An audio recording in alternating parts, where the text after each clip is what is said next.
বেতন শিক্ষা ভবন 99 লম্বা, 3 তলা। এভাবে দুইজন ভবন খুব দরকার, মসজিদ 2 তলা খুব দরকার। সদন যে বাজেট আছে বলে মনে করেন এই মুহূর্তে। আর স্যারের হাতে বাউন্ডারি জি এইখানে প্রায় 1.5 কোটি টাকা দরকার। 1.5 কোটি, প্রায় 1.5 কোটি টাকা। সরকারিভাবে কোনো সাহায্য চান? সুযোগ হলে নিয়মের ভিতরে সুযোগ যদি হয় তাহলে গভর্নমেন্টের সহযোগিতা। জি জি চাইছি।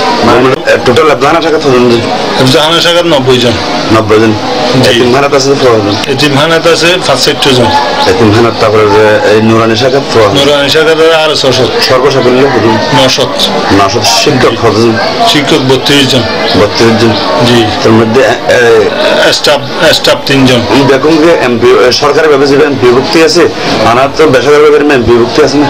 আছে, বেসরকারি ভাবে কওমি মাদ্রাসা হিসাবে নিয়ম আছে যে ওই কওমি মাদ্রাসার যে বোর্ড আছে, বোর্ডের ওইটা লিপিবদ্ধ আছে। আর যে স্থানীয় এলাকার মানুষের সহযোগিতা আছে না মাদ্রাসা? আছে।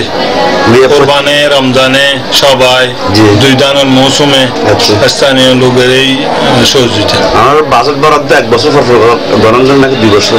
আসলে তো বরাদ্দ প্রতি বর্তমান যে অবস্থায়, ওই অবস্থায় 50 লাখ টাকা খরচ 1 বছরে। জি জি। গত বছর তাই হলো প্রায় 48 লাখ টাকা। তাহলে বিয়ে 50 লাখ। জি জি। আমার নাম কি? হুসাইন আহমেদ। হুসাইন আহমেদ প্রধান মাদ্রাসা। জি জি। কত বছর এই মাদ্রাসা? প্রায় 30 বছর।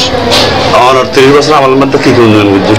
হ্যাঁ, 30 বছর আমলের মধ্যে নুরানি শিক্ষা ভবন, ফেসিলিটিস ভবন, তারপর আর অবকাঠামো যেভাবে ছিল।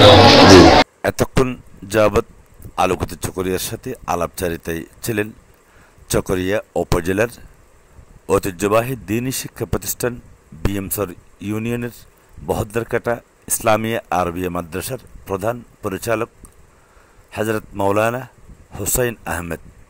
পাশে উপবিষ্ট উক্ত মাদ্রাসার আরও একজন সিনিয়র শিক্ষক।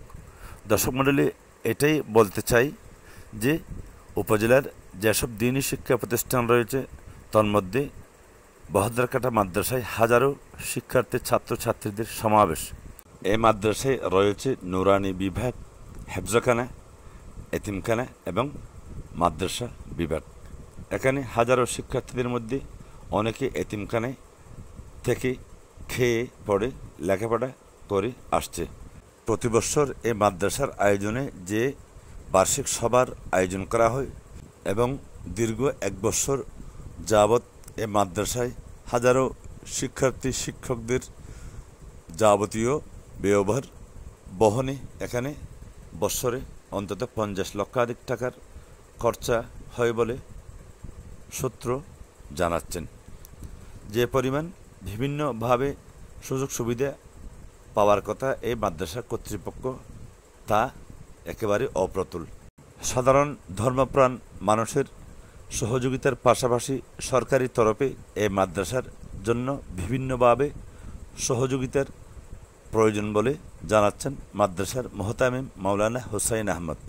আসুন আমরা সকলে যেভাবে আছি নিজেদের অবস্থান থেকে এই মাদ্রাসায় সহায়তার হাত বাড়াই।